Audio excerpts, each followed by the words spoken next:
We are Maidstone. Maidstone Radio. This is Vic Thomas on Maidstone Radio, and I have two very special guests on the show for World Mental Health Day, Stephen and Marion from Maidstone Samaritans. Welcome to the show, both of you. Well, thank you very much. Thank you for having us. Oh, thanks for coming on. I'm delighted to have you. And how have you both been? Very well, thank you. We've been managing very well, thank you.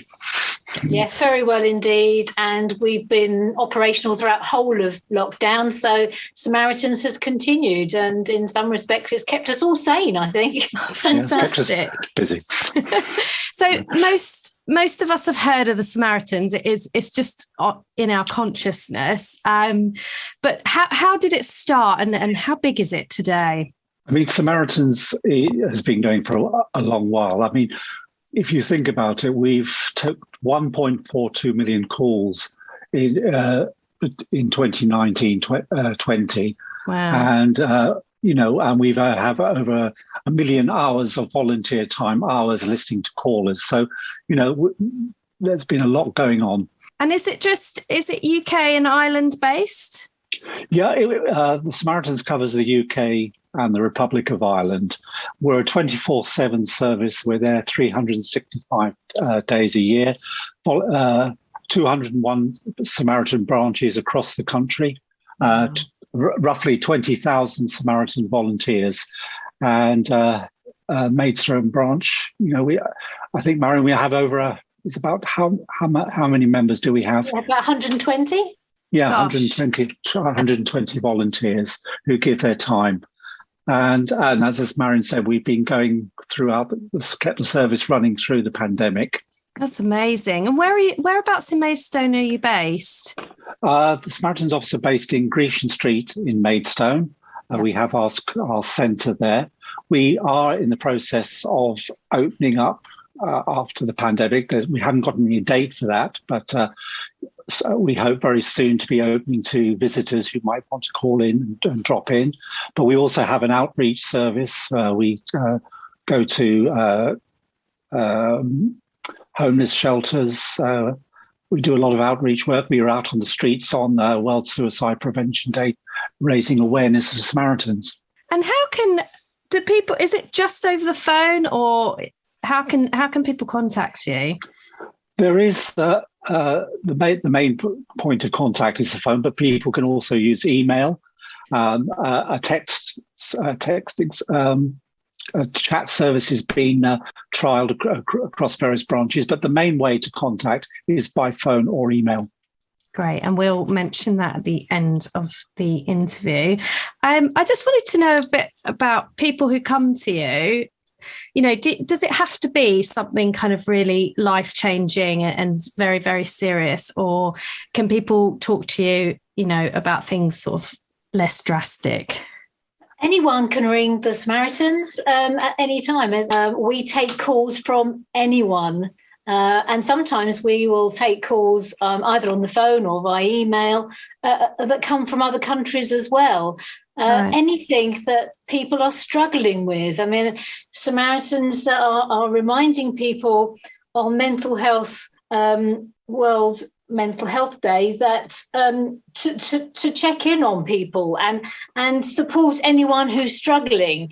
And I think for me personally, I've been a Samaritan for 9 years now with Maidstone, and certainly over the pandemic, the word struggling, I think, is a really, really important one to acknowledge and respect. And that would certainly prompt a conversation. We are non-judgmental, and we would encourage people, if they can. I mean, sometimes we take calls where people find it very hard to articulate what's going on with them, and that's fine as well. We just want to be there for that person, either on the end of the phone or in an email. Yeah, and do you give advice, or is it just to listen and, as you say, be there for someone who's struggling? We don't give advice. a Samaritan conversation is quite different to a conversation down the pub. And I'm sure we all remember, you have a conversation with mum, dad or friend, and before you know it, they're telling you exactly what you should do. And it becomes their conversation, doesn't it? Yeah, so definitely. We're very highly trained. The training does take a length of time. It's quite in depth. And we all say that it's just listening, but actually it's not just listening. It's quite a technique to actually listen properly and give people the space to express themselves. And in doing that, we help people to look at possible options if we can. We can signpost, and we often signpost to organisations that you may well be interviewing for World Mental Health Day, like Mind. So we do work with other organisations. But no, to answer your question, Victoria, we're not here to advise people. We are here to give time and space, a safe space for people to explore whatever they feel they need to explore with us. That's fantastic. And do people get, I won't say attached, but do they prefer to speak to the same person if they call more than once, or is that not policy? It's just... What people don't realise is that when somebody calls the Samaritans, calls are routed all over the country to different branches. So Marion and I in Maidstone could be taking a call from John O'Groats or Land's End because the caller could be calling from anywhere. So a call is routed to branches across the country, not just to Maidstone. So we don't take local calls. Right, got as such. Yeah. And how did you both get involved in the Samaritans, if you don't mind me asking? I mean, for me, I'm retired now, and I was looking for an opening, a volunteer activity I wanted to do. I did have some friends who sadly did take their own life, so I had that experience, and I just felt it was a way to give back. For myself, I'm what's called a second time round Samaritan. I joined the Central London branch many years ago, and I first trained as a nurse.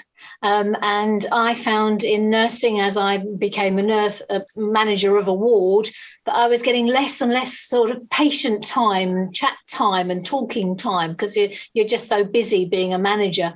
So at that time, that's probably about 30 odd years ago, I felt it was a good idea to join Samaritans and get that sort of connection back. I was at Central London for about 4 or 5 years. Then I carried on with my nursing career, and I retired when I moved to Maidstone. And the first thing I wanted to do was to get back into being a Samaritan. So I retrained, and I've been with Maidstone for about 9 years now and absolutely love it. It's a fantastic branch. The organisation is so welcoming.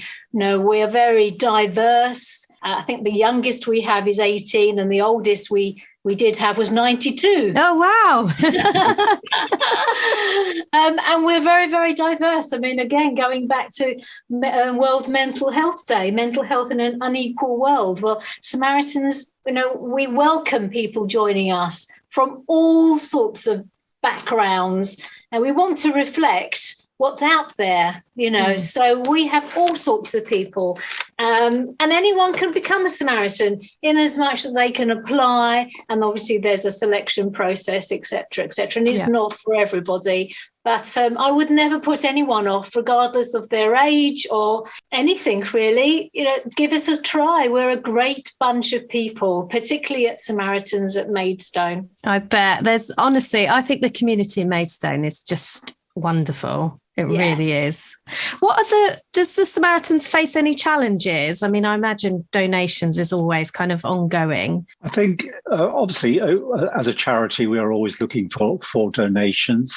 That if people want to go to our website, if they put Samaritans Maidstone into their web browser, our website will pop up and it'll give you our links to make donations. So they're always welcome. And I think also, my role within Samaritans is around the volunteers. So we're constantly recruiting.